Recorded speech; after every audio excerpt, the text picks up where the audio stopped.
mga kabrum-brum, so nabaklas na natin yung lahat ng kaha. So na-shock talaga ako sa nakakita ko talaga mga kabrum-brum. So wala, talagang kailangan ko atang bumili na ng kalamansi sa palengke. So check natin mga kabrum-brum, tingnan nyo. Ayan. So habang binubuksan ko, nakikita ni boss, parang humingiwi si boss eh. Ayan o, kita nyo o.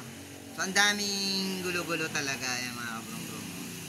And then sad to say, kasi yung original harness niya, yung iba mga naputol mga kabrum-brum. Yan, yun ang dyan ako nalulungkot pag mga original wire harness na yung mga napakailaman. So ayan o, o diba?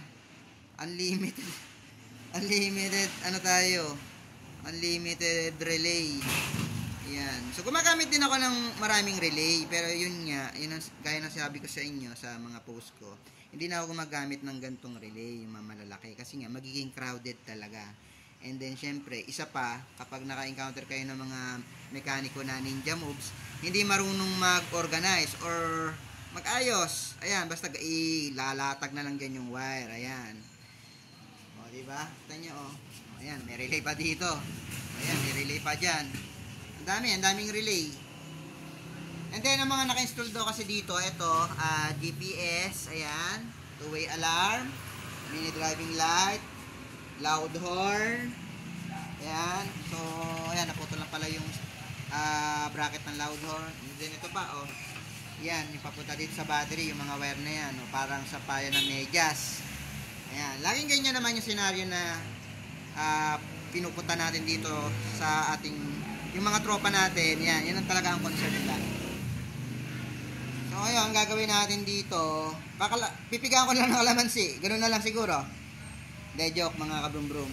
So wala talaga tayong choice, kundi tatanggalin natin lahat yan mga kabrum-brum. So ang gagawin natin, tanggalin natin lahat, and then ibabalik natin yung function ng original wire harness.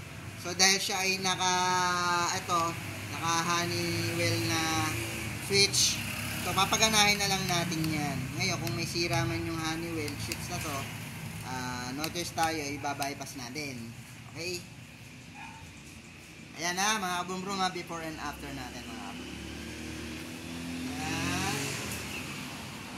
And then isa pa nga pala concern ni boss dito, lagi daw siya namamatayan ng motor habang tumatakbo. Pero tinanong ko siya kung nagpalit na ba siya ng fuel filter.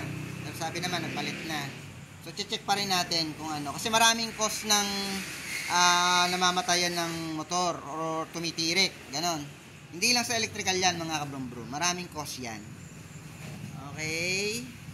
Ito sa battery, tignan nyo ha. Ayan, tignan natin kung magiging malinis ba tignan yung loob. Okay. Ayan.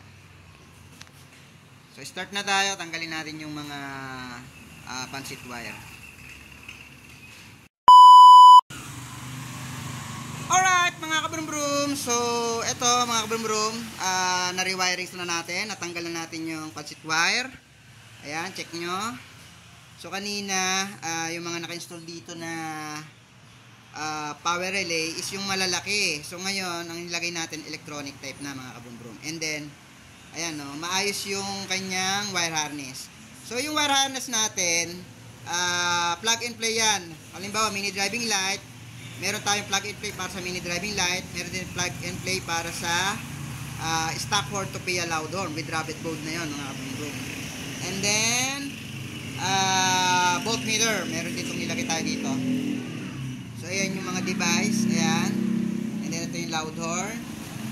Ayan, inayos ko na rin yung bracket niyan. Kung mapapansin nyo mga kabrum-brum na wala na yung sampayan ng medyas. Ayan o.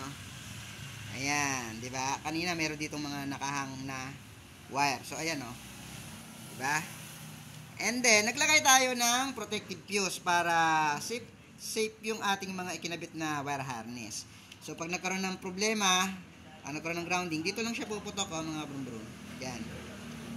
Ayan, ito lang yung fuse niya. Ito yung fuse sa motor, ito yung fuse sa mga ikinabit natin. Mini driving light, loud horn, and then meron tayong mga pampapogi sa gabi, yung pailaw-ilaw.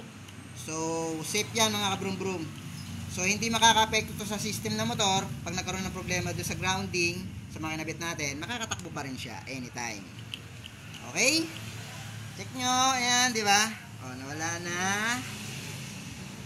Dito, malinis na. Parang original stock wire harness lang, no? Then, ito para sa voltmeter. Nagpa-install na rin si Bossing para ma-monitor niya yung kanyang battery. Ito naman yung switching para sa stop horn to PL loud horn. And then ito yung sa mini driving light. So nagpa-install na rin si boss ng mini driving light. Yung ating 60 watts. Ayan, di ba? Kanina dami dito, di ba?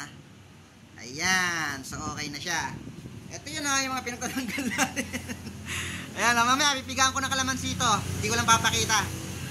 Okay, so ibalik natin yung para matesting natin yung mga kinabit natin dito. And then yung isang tropa naman, overall deep cleaning. So lilinisan yung kanyang motor. So ito yung owner, yung pogi-pogi owner. Boss, taga saan ka, boss? Naik Cavite. Ito si Bossing naman. Boss, taga saan ka? Naik Cavite rin. Pero magkakilala kayo? Hindi magkakilala, ano ba yan? Nagka-timing pa, oh. O parehas may jowax pa. So parang pag natapos na maga to, baka diretso sila sa Marilaki.